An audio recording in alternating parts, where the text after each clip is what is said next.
Assalamualaikum Sobat Yufid. Sekarang ribuan video Islam di harddisk ini boleh Anda miliki. Mau? Hubungi kami sekarang ya. Kami tunggu ya. Alhamdulillah, Allahumma sholli ala Muhammad, amma ba'd. Pemirsa, kita berjumpa lagi dalam rubrik konsultasi syariah bersama Ustadz Ami Nurbait. Baik, kita akan mengawali pertanyaan pertama. Assalamualaikum Ustadz. Waalaikumsalam warahmatullahi. Ini ada beberapa pertanyaan yang masuk di konsultasi syariah itu terkait nikah siri Ustadz. Itu banyak sekali pembaca menanyakan status hukum nikah siri. Bagaimana ini dalam tinjauan syariatnya? Nah. Alhamdulillah wassalatu wassalamu ala Rasulillah wa ala alihi wa sahbihi wa mawala. Wa asyhadu an la ilaha illallah wahdahu la syarikalah wa asyhadu anna Muhammadan abduhu wa rasuluh sallallahu alaihi wa ala alihi wa sahbihi wa sallama tasliman katsira amma ba'du.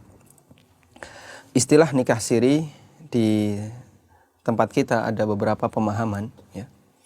Kita akan urutkan beberapa pemahaman tentang nikah siri ini dan berikut kita akan sebutkan kaitan hukumnya.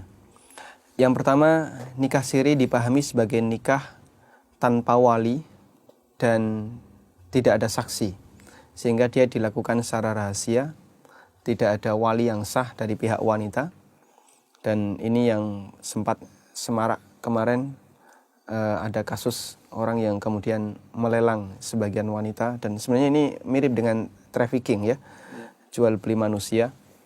Nikah semacam ini hukumnya batal ya. Nikah semacam ini hukumnya batal karena Nabi SAW pernah menyatakan dalam hadis yang diriwayatkan oleh Imam Ahmad, beliau mengatakan la nikaha illa biwaliyin. Tidak ada nikah kecuali melalui wali yang sah. Kemudian dalam hadis yang lain yang juga diriwayatkan oleh Imam Ahmad, Rasulullah SAW bersabda, ayyuma imra'atin nakahat bighairi idzni waliha fanikahuha batil fanikahuha batil fanikahuha batil. Siapapun wanita yang menikah tanpa izin dari walinya, maka nikahnya batil, nikahnya batil, nikahnya batil. Beliau ulangi sebanyak 3 kali. Karena itulah pernikahan siri dalam arti nikah tanpa wali yang sah, tidak menghadirkan wali ayahnya yang sah, maka nikah semacam ini adalah nikah yang batil. Dan karena statusnya batil, maka nikah ini tidak sah. Sehingga hubungan yang terjadi ketika itu adalah hubungan zina.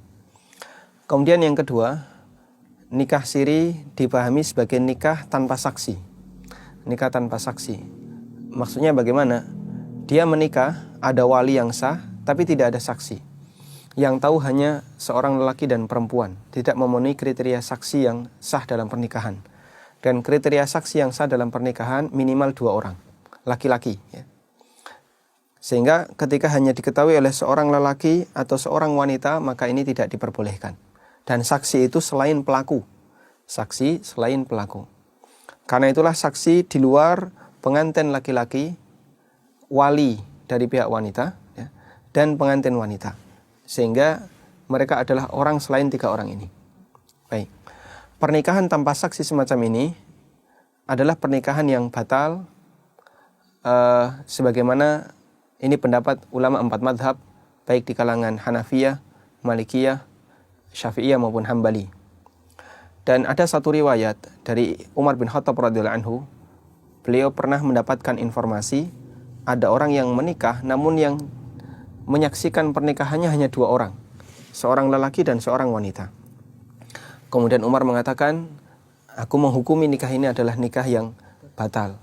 Lalu beliau mengatakan, andaikan aku hadir ketika itu, la rajamtuhum, aku akan merajam mereka. Yang ini menunjukkan bahwasanya pernikahan ini adalah pernikahan yang tidak sah, sehingga ketika itu nekat dilakukan oleh Umar bin Khattab radhiyallahu anhu dinilai sebagai perbuatan zina.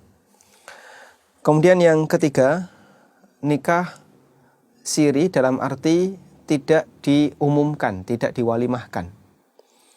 Dia ada wali yang sah, ada saksi yang sah, memenuhi kriteria yang saksi yang sah. Namun tidak ada walimah, tidak disebarkan di masyarakat. Maka apakah nikah semacam ini nikah yang sah? Jumhur ulama mengatakan sah. Yang saya maksud jumhur di sini adalah Hanafiyah, Syafi'iyah dan Hambali. Sementara menurut menurut Malikiyah, nikah semacam ini tidak sah karena tidak ada isyhar. Dan isyhar atau mengumumkan pernikahan, ya, ini dalam Malikiyah harus dilakukan. Tidak boleh tidak. Sementara kalau jumhur tidak harus. Dan wallahu ta'ala alam, insya Allah pendapat yang lebih kuat dalam hal ini adalah pendapat jumhur. Dan kalaupun kita memilih pendapat jumhur, kita tetap tekankan bagi kaum muslimin untuk melakukan iklan nikah, yaitu mengumumkan nikah. Dan yang dimaksud iklan nikah, kalau menurut pendapat jumhur yang itu hukumnya wajib misalnya, ya, isyhar yang itu hukumnya wajib, adalah isyhar dalam arti ada saksi di sana. Ada 2 orang saksi laki-laki yang memenuhi persyaratan untuk menjadi saksi ketika akad pernikahan. Tapi kalau menurut pendapat Malikiyah, tidak cukup hanya sebatas saksi. Harus ada Diumumkan. pengumuman. Jadi bisa bentuknya walimah atau dia sebarkan ke masyarakat bahasanya kami menikah. Baik. Kemudian yang keempat, nikah siri dalam arti nikah yang tidak dilaporkan ke KUA, ya, ke lembaga resmi negara. Apakah nikah semacam ini termasuk nikah yang sah? Memang bukan termasuk bagian dari persyaratan sah nikah harus dilegalkan secara negara. Karena negara dalam hal ini sifatnya hanya untuk kepentingan administratif dan dalam rangka merapikan atau membuat kondisi masyarakat agar lebih rapi dalam masalah akad nikah semacam ini. Karena itulah bukan syarat dalam akad nikah harus disaksikan oleh negara, sehingga tidak harus ada KUA di sana. Memang betul demikian. Ya, cuman kita tetap menekankan dalam pernikahan sebisa mungkin di sana dicatat di KUA. Apa susahnya orang ketika menikah harus menghindari KUA, untuk mendatangi KUA, dan apa susahnya untuk menghadirkan lembaga resmi dari negara. Biasanya kalau nggak dicatatkan di KUA itu nanti di belakang hari itu ada tersangkut masalah. Terlebih lagi akan ada banyak madharat, ya, yang akan dialami oleh salah satu di antara kedua belah pihak atau termasuk keturunannya ketika dia tidak punya catatan sipil, tidak punya catatan di KUA. Baik, karena itulah tetap kita tekankan sebisa mungkin kaum muslimin ketika menikah maka menikahlah yang legal, ya. Menikahlah yang legal. Pernikahan itu sesuatu yang tidak tabu, sesuatu yang resmi, sesuatu yang baik. Karena itu silahkan diumumkan dan legalkan secara negara. Allah Subhanahu wa taala dalam Al-Qur'an menyebut pernikahan itu dengan mitsaqan ghalidha. Allah mengatakan wa akhadna minkum mitsaqan ghalidha, dan para wanita itu mengambil perjanjian yang sangat kuat dari kalian. Makanya perjanjian semacam ini jangan dibuat remeh, jangan dibuat ringan, tapi ini dibuat perjanjian yang kuat. Karena Allah sebut mitsaqun ghalidh.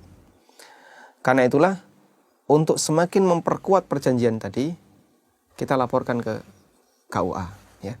Kita laporkan ke lembaga resmi negara biar nanti ada surat yang resmi, dan nanti ketika ada keturunan mudah bagi keturunan untuk bisa mendapatkan akta, bisa mendapatkan kartu keluarga dan seterusnya.